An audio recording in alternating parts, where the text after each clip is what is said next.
Manna Genoa se naam beteken krag van die aarde. Manna beteken krag en Hanoa beteken aarde, maar almal noem hom Manna. Manna is 12 jaar oud en woon op Easter Island, ver van die vasteland van Chili. Manna het van God begin leer toe hy 'n klein seentjie was en sy ouma hom op Sabbate kerk toe geneem het. Maar hy het nie elke Sabbat gegaan nie. Soms was hy moeg en wou hy bietjie laat slaap. Ander kere wou hy net by die huis ontspan. So soms het hy saam met ouma gegaan en ander kere het hy net by die huis gebly. Maar toe het 'n sendeling gesin na Easter Island verhuis. Die gesin het 'n baanbrekersklub by die 7-dag Adventiste kerk oopgemaak en Manna genooi om aan te sluit. Manna was nie seker of hy 'n baanbreker wou wees nie. Hy was bekommerd dat dit te moeilik vir hom sou wees en dat hy sou misluk.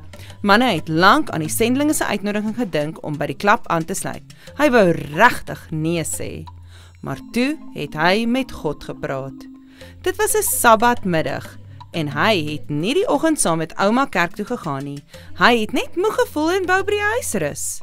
Manna het op sy bed ontspan toe sy gedagtes na die baanbrekers gegaan het.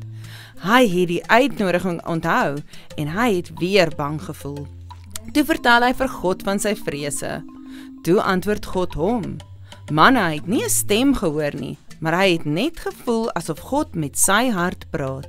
God het vir hom gesê om nie bang te wees en dat as hy misluk, hy altyd weer probeer.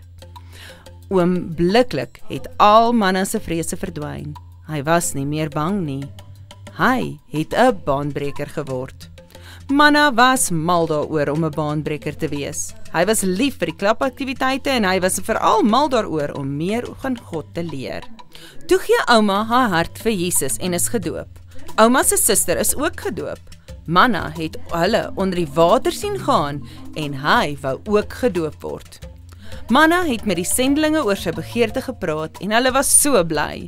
Hulle het voorgestel dat hy by 'n groot baanbrekerskamp op die Chili vasteland gedoop word.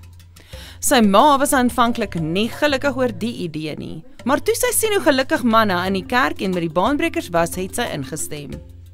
Manna is by die kamp gedoop en het die eerste Easter Island baanbreker geword wat gedoop is. Terwyl Manna se volle naam krag van die aarde beteken, glo hy dat ware krag slegs uit die hemel kom. Manna het by die baanbrekers aangesluit op die uitnodiging van sendelinge van Adventiste vrywilligersdiens.